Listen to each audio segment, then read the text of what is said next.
Hey everybody, and welcome back to Fresh Set. I'm Sabrina. And I'm Kevin. And we're back with the Azerbaijan Grand Prix race review. But before we jump into that, just a reminder to follow us on all social media at Fresh Set Podcast, and then wherever you get your podcast. Your podcast. Or socials. At Fresh Set Podcast and YouTube. I don't think I said YouTube. Follow, subscribe, share, comment, all the things. All the things that help. Yes. All right. Baku. Yes, Azerbaijan. Street race number 1 of 2. Yeah. Street, it's street. It's a hybrid. It is a hybrid. Hybrid street track. Not a street track. Hybrid street and track. Dedicated track. I guess that's kind of like what Spain's is. Spain. It's going to be a complete Spain. It's going to be a hybrid, isn't it? Madrid is going to be hybrid. Yes, Madrid. Yeah. Yes, not Barcelona. Madrid. Yeah, Madrid's going to be hybrid. We're going to have those tight, windy roads, which... Before we get into it, did this year's... I had something stuck in my throat and I decided I had to cough for a second there. Did this year's castle section seem smaller to you? I don't know if it was the camera angle that changed. Yeah. Oh my God. When they go through that winding S, whatever, it's more than an S or whatever, that zigzag there, it felt tighter. I don't know if they changed the camera angle, so it was a little bit different, but... It looks like the only option is to go straight. With slight turns, and otherwise you're dead. Yeah. It was terrifying. Even the pit entry looks terrifying. Yeah. Now, I think they changed... I could be wrong. I think they changed the time of it this year. Because I remember last year, like they were going into it at sunset. Were they not? And that was... It seemed to be a little bit later. Yeah. Yeah. Not so quite like twilight, but... Yeah, I mean, so maybe they made it less visibility dangerous and more just driving dangerous. Yeah, they're like, oh, there's a castle here. Yeah. We're not going to do it this time because it's dangerous to our drivers, but let's just make it really tight so that they could just shit themselves. Yeah, pretty much. I will say, changing the slight changes that they made created a lot of drama this weekend. Baku, I mean, street races tend to be drama because there are not a lot of overtaking zones, and we've got to do the undercut, and the person in front maybe wants to try the overcut because there's not a lot of places to pass. I don't know if everybody just forgot, or like you said, they've just made the streets more narrow. But something during free practice, during quali, there was a lot of people touching those walls. Yeah, and touching each other. Yeah. Oh, that doesn't sound good. I know. Purposely but anyways, but during the practices, not going to go too much into it, but Ferraris. I don't know what it is with these Ferraris this season. They look half decent during a free practice or 2 or 3, and then they kind of just disappear in quali. Yeah. But yeah, they topped FP2. I think. Yeah, you had Charles Leclerc in the top 4 and top 3 in FP1. You had both of them 1-2 in FP2, and then Lewis in 4th in FP3. Yeah. So I mean, they're showing speed, but just not converting that. And lots of, like I said, lots of people hitting the walls, kissing the walls, and some of them. Oh, and that's not inappropriate. Kissing the wall, yeah. Yeah. Young viewers here. So, I mean, some of them we've seen, and you've seen that graphic that comes up and it's like distance to wall 0. Yeah. Like, we can see that it was 0. But the one that kind of stuck out to me was Lando's. I think because you and I both said it, like, the alignment, like you can totally see him completely lose the alignment of his car. It's just kind of like just driving on an angle after. But yeah. So quali, which was Saturday, we see in total 6 red flags,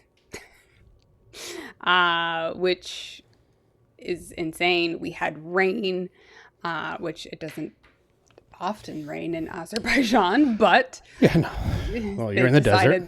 Decided this weekend it was going to rain. They probably get 8 days of rain, and this weekend was 2 of them. And so we had lots of full-on crashes, and I think these convert to red flags because it's such a narrow road, and it's just safety to get the person out, get the car out, and not lose somebody else's life. So yeah, who were all the red flags? Actually, no. Let's go by each. Yeah, let's go by quali here. Quali session probably makes most sense. So yeah, out in Q1, we see. I don't even have that list up in front of me. We have Colapinto, Hulkenberg, Gasly, Albon, and Ocon.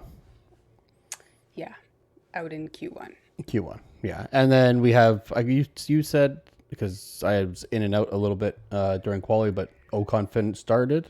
No, sorry, excuse me, qualified 18th. So I think pretty sure it was 18th that he qualified, but then spoiler alert, he was disqualified. Not to spoiler, it's just it's right at the beginning. Yeah. Disqualified right after qualifying, so he drops down to 20th because his rear wing didn't pass a deflection test at a certain part. Yeah, it was like 0.5 millimeters or something like that. Didn't see the measurement. Yeah, it was like minuscule. But size matters. But yes, it does.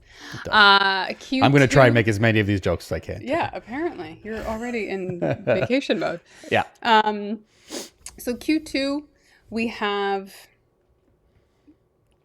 I can go through that list. Yep, no problem. Yeah, that'd be great. Alonso in 11, Hamilton in 12, Bortoletto in 13, Stroll in 14, and Behrman in 15. Behrman in 15 because he crashed. Did not finish. Yes. Red flag number 1 or number 2 at that point? I think it might have been 2 because one of the Alpines crashed as well. So, but was able to continue running. Oh, no, or did he? No, that was a red flag. It was a red flag. Okay, yeah. But they've already put up a time. Yeah. Yes. Yeah. So, just a bizarre. I mean, Lewis being out, like, again, unfortunately to say, Lewis has been in that 11, 12, 13 range a few times this season. Yeah. But again, it's like you see the pace in practice, and then to qualify in 12th is just in 12th. Yeah, sucks. Yeah, and not really close because everybody else was in the 141s in Q2. Lewis was at 142, and Stroll at a speedy 143. Speedy. Yeah. The only one in a 143. Jeez. Hey, but he finished. He did. And then on to Q3. Yes, I'll go from 10 to 1 so we don't spoil. Yeah. We have Charles Leclerc in 10th because he didn't finish. He crashed. Just straight into the wall. Locked up into turn 6, probably the same thing a lot of drivers are having problems with. Yeah. Albon crashed there. Yeah. Charles crashed there. Oscar did not finish, so he starts in 9 as well. Again, he crashed there. Is it the same wall? I want to say it was. Yeah, probably. I think so. Oscar, back into turn 6. There you go. Hadjar in 8th. Lando Norris in 7th. Again, he puts up a time of 141 in Q2 and puts up 142 in Q3. Then we have Yuki in front of Lando, George in front of him, Kimi ahead of George by a good 0.3 of a second almost. And then Lawson, Sainz, Verstappen. Yeah. Now, when I when I began, because I had kid shit to do. And then when I'm driving and it's popping up on my phone and I see red flag for Verstappen, Sainz, and Lawson. And my son asks me, well, why is Sainz and Lawson up there? And I said, well, it's a red flag. So everybody else probably hasn't put in a time yet. Yeah. And this was at the beginning of Q3. And it didn't change. I don't know. I don't know where Sainz pulled out a 1:41.5, just under 5.6. Yeah. So, which, I mean, Lawson put up a quicker time in Q2. Most people did, but. Well, I mean, I think the scariest part of it all, is that at one point there was a red flag, and I think there was like 3 minutes left, and Sainz was actually the one in P1. And then it was really for everybody. And at that point, the race, the stewards can decide, we've done enough. We'll just leave it as is. Maybe the Safety track's concerns, too dangerous. blah, blah. But, we knew they weren't going to do that. No. Leave Sainz and Lawson in 1-2. So they allow everybody to, continue, run out the clock. But at this point, it was really get out on track, do an outlap. You got one chance. Yeah. So, and also it adds pressure to everybody, because if one person crashes, you're done again. We're done again, and we're just going to be where we are. Yeah. So yeah, I mean, they all go out again, and then Max puts up. The interesting thing to me is that everybody aside from Oscar and Charles, everybody's time is slower than their Q time, except for Carlos and Max. So Carlos is almost a 10th quicker, which is still slower than everybody else's Q2 time. And Max is faster by another 10th of a second, but just completely demolishes everybody else's time from Q2 or Q3. Yeah, I mean, sometimes the Red Bull just comes alive. I mean, I don't feel like it came alive. I think just the kind of mastery of the track and how to handle those turns. That's just where Max is going to shine, and he's going to find the best line around the whole corner, around the whole track. I mean, he also sits 23 of 24 hours in the sim, so I'm sure he races on off days. Yeah, exactly. So before we kind of jump ahead to the race, there's this crazy stat. It's not that crazy, but there's this stat about Baku City Circuit. So this is since they have been on the circuit. The circuit has been on the circuit of pole versus winner of that race. So 2016 is the last time that the pole sitter also won the race. So I'm just going to quickly run through who from 2016 on, who was the pole sitter and who was the winner. And again, it's just that extra drama. Can Max break this record? Blah, blah, blah. So 2016 was Nico Rosberg pole, and then he won. 2017, Hamilton on pole, Daniel Ricciardo won. 2018, Sebastian Vettel on pole, Hamilton won. Bottas in 2019, and then Bottas won. There you go. 2019. So he had both. Then we have poor Charles Leclerc, 21, 22, 23, and 24. He makes pole all of those years. Also in 23, a sprint and a race pole. Yeah. And then we have in and didn't win either of them. Didn't win either of them. In 21, Perez was the winner. In 22, it was Max. In 23, it was Perez for the actual race. I don't know. Was he the sprint winner as well? Perez? I'd have to go check, but I don't really feel like don't worry about it. I just know it wasn't Charles. And then 24 was Oscar Piastri. So it was this Max is on pole. Can he convert this? Can he convert this win? Yeah. And for anybody wondering, I don't believe there was a race in 2020 in Baku because of COVID. Correct, because it was later on in the year. So going over to the race, 51 laps. Obviously, by the timings that you're calling out, we know it's a longer track. 140 is the time that they're putting in their fastest laps for Yeah. qualifying. It's a slower track, and sometimes these ones can be a follow the leader race. Yeah. But there are a few places to pass in Baku. We learned before the race that George had been sick all weekend. They didn't really say what he was sick with, but he had lost his voice at one point. So it was kind of like, well, and apparently I didn't see this, but apparently after qualifying, well, you probably didn't see it either. No. After qualifying, he needed help in a wheelchair getting out of his car. Now, I saw him after the race. He might have had like flu symptoms or flu-like symptoms. Something that's going to be like a 24-ish, maybe a couple days of a bug. Yeah. You don't need a wheelchair. I can understand needing help getting out. It's tight. It's hard. For anybody watching on YouTube, that was, insert you in your innuendo there.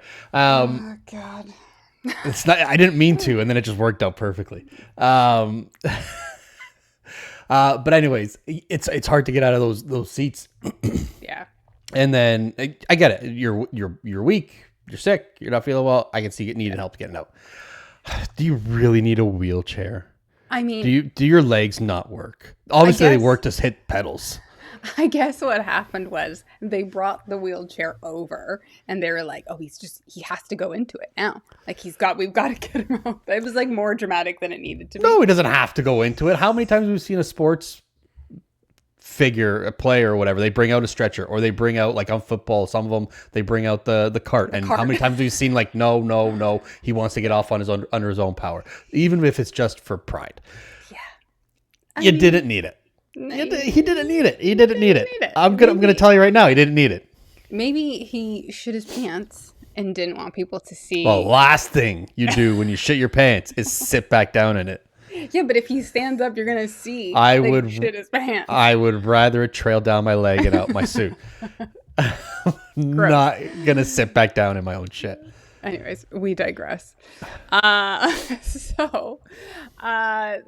Lights on, lights off. It's a great start for Max. Which, we were kind of like, oh, his car. I don't know. Everybody seemed to be pulling this like rivalry that Carlos and Max have from 100 years ago when they were both in Toro Rosso. And it was like, oh, the rivals are at the front again. And it was like, yes, they had a rivalry, but like it wasn't. Yeah. That was years ago. That was 2016, 2017. Yeah. And then it's done. Yeah. It had They've been friends for a long time. Yeah. So there was this manufactured like, oh, what's going to happen? Nothing. No. It's like, anyways. So Max still has a great start, comes right over where he's supposed to the racing line. And then pretty quickly we see that there's a yellow flag. And it is Oscar Piastri, who has crashed into a wall from 20th, from the 20th position. Yeah. Now, you probably are asking, how did he end up in 20th when he was supposed to be starting in 9th? Interestingly enough, he had jumped the start. He had a false start. The car, I guess he quickly realized that he was false starting. Put on anti-stall, and then when the lights had gone out, he couldn't get into his first gear, and so that everybody else passed him. It dropped him to the back of the grid, and then on corner 6 or 7 or whatever it is, 6, I believe it's still 6. Yeah, he locks up and just crashes right into the wall. He's furious. He's hitting the steering wheel, getting out, ripping his hand away from the marshals that are just trying to escort him safely. And then he ends up sitting and watching the race. Just sitting down watching the race. With the marshal's phone. So I'm wondering, like, was he waiting for a ride? He didn't get one because he had to walk through the streets of Baku Yeah. with his suit basically off and walk through all the pedestrians that were sitting out on their stoops pointing at him. Yeah. Um, And I mean, I guess taxis were down yeah, because of. well, I guess there's really no easy way to get back that way and back into the paddock without having to leave track limits or going out into the city and then you're going to come back in, be more hassle than anything else. Yeah. But to add insult to injury, he receives a 5-second time penalty for jumping the start, which he can't serve. So now he's either got to serve. Does he have to serve that next week, or does he get a penalty for not serving it? He's got to serve it next week, doesn't he? I think they said he's got to serve it next week. Yeah. So he's got to. Which is fine. Well, it's fine if you're if you start on pole and you can get away an extra 20 seconds where it's not going to cost you as much. Yeah. So actually, before we continue, McLaren had the capability this weekend to secure. We know McLaren is 99.9%. They're gonna get the Constructors' Championship. This weekend would have been the earliest that they could have confirmed it, and they just needed a 1-2, a 2-3, or have to outscore Ferrari by 9 points. Yeah, that's it. So there was all this pressure going into it. And then, Oscar starting in 9th, Lando starting in 7th, which is kind of worst case scenario for Oscar in terms of the Drivers' Championship. So he was probably like praying that Max actually won the race. He's like, I'm sure he was. He's like, if Max wins, I don't have to worry about Lando. Yeah. But yeah, anyway, so very early on, 6 corners into the Grand Prix, we're down a McLaren. We're down a McLaren. And with that false start, the 5-second penalty, Alonso also jumped the start because he was watching the driver in front of him. And he said it on his radio. Like, hey, my bad. I was following Oscar. Yeah, when that call came in, I'm like, oh, Alonso is going to rip him. And then he's like, sorry about that. My fault. My bad. Yeah. I wasn't expecting that. I was also expecting him to be more pissed about like possibly getting a penalty. But no, it's like, I did it. Yeah, I knew. It is what it is. The restart was on the 5th lap. Yep. Which, I mean, Max doing the zigzag was driving me absolutely mental. He did it for a long time. Yes, that's why I was like, okay, come on. I was thinking he's actually gonna like skid doing this and take himself out, but so then we had this is why Albon goes into the pits. He hits Colapinto. Mm-hmm. He tries to go into the inside of a left-hander where there's no way he's even remotely close to being able to be there, and just stays there as Colapinto makes his turn. Yeah, clips his end plate on his front wing there, and just screws his whole race. Yeah, and he gets a 10-second penalty for it. Yep, which seemed harsh, but I was like, no, I mean, causing collision. It was a stupid move. There was no need for it. You did it on purpose. Like you knew what you were doing. I would assume that's probably a couple of points on his license as well. I would assume too. Yeah, like that was not your. No. That wasn't the racing line. That wasn't the line you should be trying, the move you should be trying. Dangerous move. Yeah. So then we kind of, in certain groupings on track, you start to kind of see people going. Max gets to, I think, at 1.5 seconds ahead of Sainz. We see some great racing, I thought, from Lawson and Antonelli in 3rd and 4th, I think it was at that point. Just the two of them just fighting and going back and forth. Antonelli gets Lawson, or he ends up going... Yeah, no, he gets him at one point. Yeah, he did get him at some point. Yeah, and then I think they shortly after that called him into the pits. So yeah. Yeah, and then it kind of, I mean, there was always people in a certain range of like, anywhere between 6 and 9 were kind of in a DRS train at one point, and then I Yeah. think like 12 to 15 were in a DRS within DRS at that point too. So there was a bit of that, but there was not much happening. No, the most of their overtakes, other than a couple of the coming togethers, was in pit stops. Yeah. There wasn't really a lot. There was some, but not a lot of side by side. It was mostly only in the straights, and to Yeah. kind of just gauge how, I don't want to use the word interesting because it was an interesting race, but they really, for most of the race, focused on, and I said that's to you, they're only showing 5, 6, 7, and 8, and Yeah. sometimes 9. And that was it. That was Yeah. basically what they showed for the whole race, because there was no point in showing 1 through 4, and really no point in showing 10 through 20. No. Or, well, 19, because Oscar wasn't there. Yeah. Yeah, and I think at one point, it's when Russell tries to do an undercut of Sainz. Yeah. And that's really the only undercut that actually worked. Well, they did try. Yeah, that's the only one that worked. You're right. Yeah. They did try Lando on Tsunoda, which ended up screwing Lando because it would have worked. And then he had another crappy pits. I think it was 4.5 seconds because the front right would not go on properly. Otherwise, he would have had Tsunoda. Instead, he goes to the back of Charles or Lewis. Charles goes behind Charles Leclerc, and Lewis behind him. Yeah.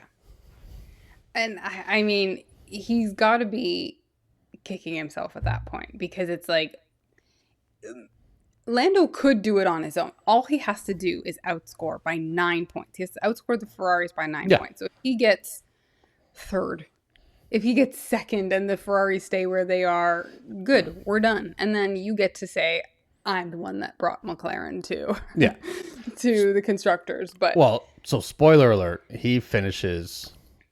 I'll just put it there. He finishes 7th, which is 6 points. Yeah. If that pit stop would have worked, he would have finished in 5th, which would have given him 10. Yeah. So he needed one position. That front right mechanic is fired. Well, and it's funny because I don't know if you noticed or caught all of the pit stops today.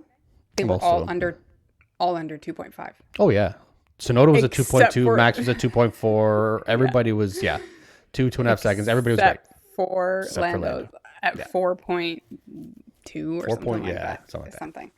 And I mean that was lap 38, and it was kind of a call that they had made early on, saying we're going to delta plus 10 is what they keep saying, which everybody knows means, where the hards take you to 38 laps, we're going to try and make it 48. Yeah. You don't need to talk in code anymore. Everybody knows what you mean. Yeah. But yeah, so he had done well. He had handled his, kept the tires going because he came into the pits lap 38. So of 51, kept the tires as long as he could. He just couldn't get past people, and it's not an easy track to get past. And well, like I said, there was a DRS change. So the way he came out behind Lawson, Tsunoda, at that point Charles, and then him behind there, where he would have been ahead of Lawson because everybody was one on top of the other. Yeah, it was just kind of ridiculous at one point. And then, so they, McLaren's always trying to figure out what they can do, which every team is obviously trying to figure out, but what they can do to get ahead of Max. We're going to do the opposite of what Max is doing. And they even kind of called it out on, the commentators were calling it out. Harry Benjamin and Karun Chandhok were saying, McLaren is famous for dummying this, though. They talk about doing the opposite, and then they want Max to come in and see what he's doing first. Max doesn't fall for that shit. And Max isn't racing you. Max is 30 seconds ahead of you. It's not happening. Literally care less. He also putting up fastest lap after fastest lap. He almost had qualifying times today. He has Yeah. 1:43 was his fastest lap. So he was just gaining easily with nobody to race. Yeah. And so Max actually comes in. He boxes at lap 40. Yeah. And he is 32 seconds ahead of Russell at that He could have point. he could have come in, had a 10-second pit stop and still finished or started ahead of George. Yeah. Yeah. It just, Could have had an espresso. Honestly, could have, the old days where they got out of the car, put gas in the car. Just wait. It was insane. So even McLaren kind of talk, and maybe they weren't totally saying, they obviously were not fighting Max, but yeah, and then that was kind of it in terms of settling in. There was at one point, Sainz had moved to third because Russell had done the undercut on him. And then Antonelli was in fourth. And there was this, Antonelli was ever so slightly chipping away time with Sainz. And then it just kind of stopped. And it stayed at a 1.6. And it was like, is he going to catch him? And he never did. He never broke DRS. And I also think as the young rookie, you don't want to mess with Carlos Sainz. Possibly getting his first podium at Williams. At Williams. And probably don't want to go up for that fight. But yeah, I mean, there was still a bit of racing towards the end. That DRS train continued. Liam all the way Lawson, through. Yeah. Lando does get Charlotte at probably lap 40, 42, something like that. Yeah. Yeah. But Liam, I thought, really good defending. Yep. We could see. But it just kind of. It helped that, he wasn't letting Yuki by, but then Yuki had DRS and Lando had DRS. So Lando really had no option to get ahead of Yuki, unless it was on the straight, and it never really came close. You kind of saw Yuki or Lando pulling away to try to see if it was there, but it wasn't happening. No, if that's your only place you're gonna pass, they had no chance. Yeah, no, not at all. Spoiler, non-spoiler. Not a spoiler. Max wins the Baku Grand Prix, so he is able to convert the pole to a win. George Russell's sick and all gets second place, and Carlos Sainz gets his first podium with Williams. Williams' first podium in I don't even know how long, but it wasn't this year or last year, was it? Nope. No, there was no podium for Williams last year. It's been a long time. Been a while. It probably hasn't been since George. I'm gonna say Albon, you're right with Albon that. has been on there, yeah. And what's his name wasn't on it. Sargent wasn't. Oh well, come on. I wasn't even counting that. And this was James's first podium as a team principal. And he has plenty of podiums. And they've also broken the 100-point mark, I believe. Double check this. Yes, they were at 101 points. So they were at 82 points for the last 5 years, and first time they've had 100 points in I don't even know when, but it's been a long, long, long time. Yeah, and they are just you could see even when you see Carlos get out of his car and the sprint that he does to his team, it was like it's not a 100-meter dash. Like they're gonna be there. But it obviously meant a lot to them, and I'm sure it means a lot to the whole Williams. Well, and especially Carlos. He's had a rough couple months in that Williams. So, yeah, this was well deserved. I mean, he put up the time. It's not like the red flags got it there and whatever during qualifying, but he also put up good times. So despite the red flags, it's not like he just put up a 143 or 144 and ended up there because of the red flags. No, he actually was able to pull something out of the car. So So two things Yeah. about the race. I don't know if you noticed. Well, I told you one before we started this. So we'll tell everybody else. At some point, now I had screaming children around me, so I didn't really hear all the calls, and you didn't really notice it either. But at some point, Lewis and Charles switch. I guess it must have been a team radio or team order, but they switch. And then the call comes in to switch back or let Charles pass Lewis before, switch it back to the positions before the finish line. So somewhere coming out of some turn or whatever, just before as they're coming in, because they're pretty close. Lewis lifts and coasts. I don't know if he breaks it all, but he lifts and coasts to let Charles through. Doesn't do it in time. There's not enough deceleration, and he still beats Charles by 0.4 of a second, which is not nothing. Yeah. And so he had put it out there that he was going to have to apologize to Charles for stealing 2 points away from him, whatever. But yeah, I mean, you're a 7-time world champion. You've been racing for God knows how many years. You know you can just break. You've got nobody else behind. Well, closest behind Charles was 2 seconds, Hadger. You can tap the brakes a couple times. Yeah. But also, why wait till the finish line to switch? I mean, I don't know when the call happened. It could have been late. It doesn't matter if it's late because they also finished 2 seconds behind Lando, so it wasn't like they were going to catch him on that last lap. I don't know if there were really many spots for them to catch him.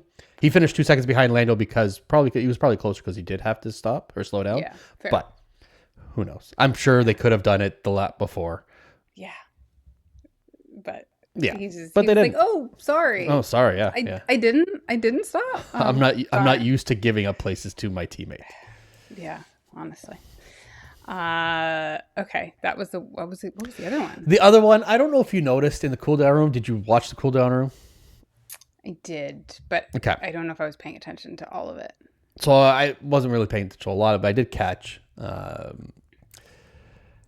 talking more about like making the track a little dangerous. So a lot of times when George was coming around, and every racer does this when they're coming around that main section and they're looking at the screen to see positions or timing or who's going where, whatever.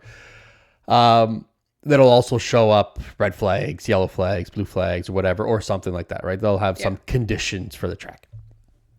Apparently now I don't know if it's like this, if DHL pays for the sponsoring to be closest to the main screen at every race. Doesn't sound like it, because today George said that every time he looked at the screen and he saw that DHL sign, he thought there was a yellow flag. Oh my God. So I mean, I think F1 really has to look at who they're putting next to placement of this, because I know a yellow flag is probably not going to be on the screen. That's the first place you're going to look for it. But they all look at the screen, and if you're putting up information next to a screen or on the screen, maybe don't put something that's yellow. Maybe don't put something that's red. Maybe don't put something that's green or blue or anything else. Yeah. Or make it a sign that's so obvious, because the DHL sign is very prominently yellow. Yes. There is some red in there, but it's very prominently yellow. Yeah. And I mean, it's on the straight, so at this point they are going 300 kilometers an hour. You glance up, I'm sure very quickly it probably looks like he probably should have been used to it, because it was their FP1, FP2, FP3, and qualifying, and he apparently didn't have that problem this weekend, other than the race. But probably, look at, you're a brand. Product placement is part of it. So maybe just work on your advertising placements.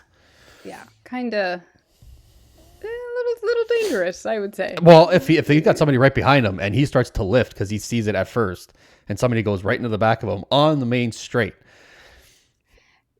I would love to hear that George radio of what's the yellow flag for? Yeah.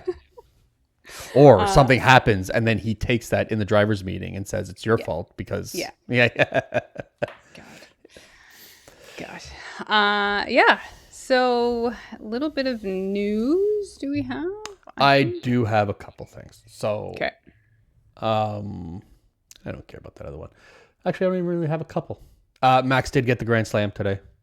So I don't remember. I think is he tied? He ties Lewis Hamilton for second most in F1 history. The other one is Jim Clark, I believe. And I don't know how many Jim Clark has, But he's tied he's tied Lewis for the most Grand Slam victories. So that is, again, pole position, 100% laps led, fastest lap, and the race win, all in the same weekend, obviously. It doesn't tell me how many he's got, actually, but whatever, who cares? Probably a lot. The other thing, so this was all over the media, F1 media, whatever. Apparently, China has been accused of stealing brain data from athletes, including Charles Leclerc, for military use. Yeah. So there is a company called Focuscom. They're basically they create this headband that's app enabled. And they give you learning practices, challenges, things you can do as you're wearing this headband. And it monitors your brain activity. It helps enhance your daily wellness and where you're most active, most whatever. But it also takes all that brain data and it analyzes it and then creates, I don't know what the hell they do. Maybe for stress inducers or whatever they're doing. I don't know. I don't know what they exactly they monitor, but all brain activity, and they're going to sell that off to basically their military. So we are going to have eventually a bunch of Charles Leclerc fighter pilots, maybe, you never know. Yeah. Or training that is, I don't know. It's but why so steal? Yeah. Like, you're not cloning them. You don't have DNA. It's brain activity. How are they? The only thing I can assume is that they're using that for training purposes and how somebody, maybe with certain genetics, is able to process stress and reaction and but for what? But what? But also, I mean, okay, in some way you can compare it to like we're on our phones, they're tracking our data, they're tracking 100% whatever. There. They're tracking when you have those Aura rings. They're tracking your details. But like, why did we narrow in on love Charles Leclerc? He doesn't strike me as somebody that I want to mimic my military off of. Well, I know. It's good in a sim, not good in the real world here. Not converting that to a real win when you're in a dogfight in a fighter plane. Yeah. The off the charts in test scores, but for some reason we keep getting shot down. Now I'm using the fighter pilots as the closest thing I can think of to an F1 car. But but it's all athletes. So I don't know if they're really trying to just, and who knows? I mean, I can go through a bunch of different conspiracy theories about how they're going to rewire somebody's brain based on this data, but I will not. I will take off my tinfoil hat, even though I'm probably right. But I just thought it was interesting that they're taking all this data from these elite athletes and using it and selling it to their military. There obviously has to be something there. Yeah. And I mean, if we're choosing F1 drivers, though, as the elite athletes. That's partially, I think, elite. Yeah. I think if you're going to take it, I think you're going to take an athlete that is under the most stress, that requires the most reaction time and focus. I would probably say it's an F1 driver. True. And I mean, Charles is under a lot of stress driving. Always, Ferrari. Yeah. And having that little dog with him the whole time. for Ferrari. Yeah. I was going to say, I mean, if we're picking Formula One drivers, I'm going with an Alonso. As a Max. But Charles Leclerc might be the only one who uses this headband. I doubt Max puts on this weird looking headband. And if it's a sim, doubt it. He's probably put on a VR thing, or he hates those things. But I think he's probably the only one that uses it because somebody sold it to him. And he's like, listen, China will buy 50 million tubs of your ice cream and we'll send you this. Yeah. Yeah. Anyways. So hopefully we'll see what happens with that, or we won't. If I see a Chinese man that looks like Charles Leclerc, I'm going to be very suspicious. Very suspicious. Very suspicious. The only piece of news that I had was we have a new contender for FIA president. I'm not sure if you've seen did see this, and I very quickly decided not to save it because I'm like, this is going to be a bunch of bullshit. But But you can go on. Yeah, go ahead. You know what it is? I'm like, anyways, I'll talk about it. Yeah. Her name is Laura Villers. So it's the first woman in history to run for FIA president, which kind of fully confirms that Susie Wolf is not going to be doing Yes. it. Here's where I think we lose it. You woman, great. I had no problem with Susie going for it. Laura's 28. Yeah. Now, I'm not saying age, you can be 28 and be a CEO. You can be whatever. This is not the sport that you are 28 with no history in that sport. Now, she is in the racing series. She is in the Ferrari racing series. Yeah. She's a Swiss driver. She's obviously doing well in her series. She's raced in the F series. It would be great. How feasible this actually is? Is she going to win? So the FIA did come out and say she has not formally submitted her application for candidacy yet. Right. Yeah. So to me, when I saw that, and let's call a spade, she's a good looking woman. Oh, yeah. She's a good looking woman, 28-year-old woman. It feels like it's more of let's get some eyes on me and build my brand up here as a female racing driver for Ferrari. It feels more of a, I don't want to say political, because obviously the FIA is political. It feels more like a like a brand push than it does a serious, yes, thank you, PR a tactic move. exactly, than it does a serious contention for an FIA position, especially president. Yeah, I don't, and it's again, I'm not I have no idea anything away from her. No idea. I have no idea what her history in racing, other than the Ferrari series, or her knowledge of racing and different motorsport. No idea. It just doesn't feel like it is a serious consideration. Yeah, and I know this is not her putting this out there, but all the pictures that have been shown and chosen for this PR have been like the most stunning pictures. Yeah, which is kind of a shitty media thing to do. Like, well, not that they want to pick something like she looks like shit, but it feels, it's like, well, if we're going to show her, we're going to show her in the best light. Whereas they pick Ben, it's like he looks like a tyrant in every picture. Yeah, exactly. Yeah. It's not her. It's not her getting right out of the car all sweaty and messed up. Yeah. They're like headshots. Like she's doing headshots. It's like. Yeah. Her helmet's on and she's got mascara on. Like, it's just and that's a shitty media thing to do. Yes. So bad. But it's like almost playing into it. Yeah. Is it smart to do this from a PR standpoint? Absolutely. Because now everybody's going to be like, hey, what does this girl do? I do think if she was an F1 Academy, different story.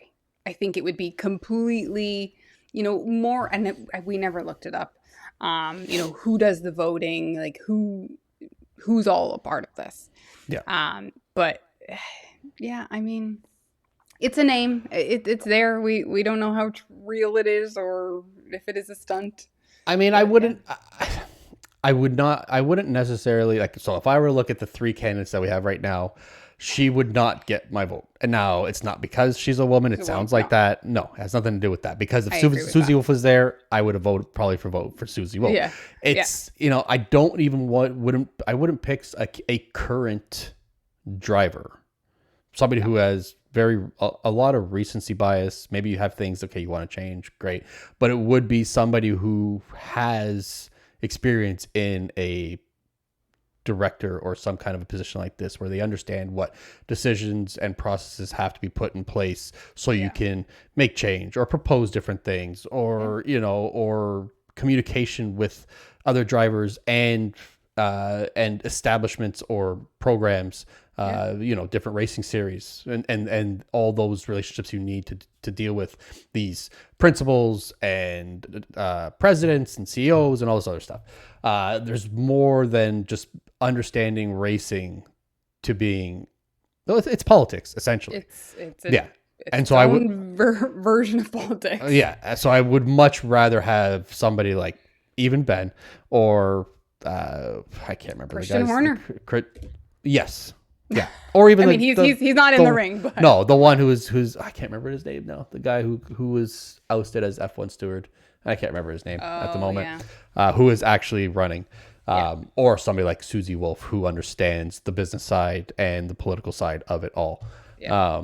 So yeah, that's why it kind of feels like you have to know if you see Carlos Sainz Sr. considering it and then saying, no, I'm not going to do it after, there's something there where you probably don't have a chance. So you have to know as a young 28-year-old driver who's a current driver. Current driver, yeah. You probably don't have a shot in hell. No. And again, not to be, it's not sexist or anything. Nope. It's It has nothing to do with her being a woman. No. And like I would, even if it was a good looking man in the Formula 4 series or, in the Ferrari series, it's the same thing. Like it's just, you don't have the understanding of what this all is. We don't have the understanding. No. We couldn't do it. Like, hell no. And like you said, drivers couldn't do it. I'm sure there are certain drivers that could do it. I just think that they're kind of in a different space if they're a current driver than what is needed and the tact that is needed to be in that kind of a position. Yeah. Current drivers that I think eventually could, I think George would be a really good one, as much as we rag on him about I think it. he would be a good one, but I also think he would also be like, I'm tired of hearing him. Yeah. And I also think, again, just because I was telling you, I listened to a podcast about Carlos Sainz. I think he would be a really good one too. But you have to. I think even Vettel. I just don't think Vettel would even consider the idea. No, that's way too much politics for him. him. Yeah. He wants to save the bees and not the the racer. Yeah. All right. Well, that's it for news. Fresh set, dirty air for this Baku race. My fresh set is going to be. I just gotta pick the easy one today. Actually, you know what? Yeah, I'll pick the easy one. There's a different easy one. Max. I mean, it seems like he's coming on. He could still win the last 8 races of the season. It's probably not going to happen, but he could win the last 8 races of the season. He is only. No, I had it up here for a second. I don't have it up now. I think he's 60 off. He Oscar. is. He is. No, he is 70 off of Oscar. 69. Haha. Had to get one last one in there. Always got to get one last one in. Off of Oscar. And then he is 44 behind Lando. That's only 44. Although George is creeping up behind him. George is 43 behind him. But I did see that. He is, George and Max are not going to stop getting points. So I don't see that. The gap might get smaller, but it's not going to. I don't think it's going to affect them. But he is getting closer. And if he can put up a couple more wins and Oscar or Lando can have a couple of bad weekends, which it seems to be trending to do. You called it. I'm not saying I'm a witch, but I'm not saying I'm a witch either. You're a voodoo child. yeah, something like that. Yeah. I do feel like I kind of jinx this a little bit because again, it's just these. If Max just outscores and there are these mistakes by McLaren and Max just starts finishing ahead of them, he doesn't even necessarily have to win.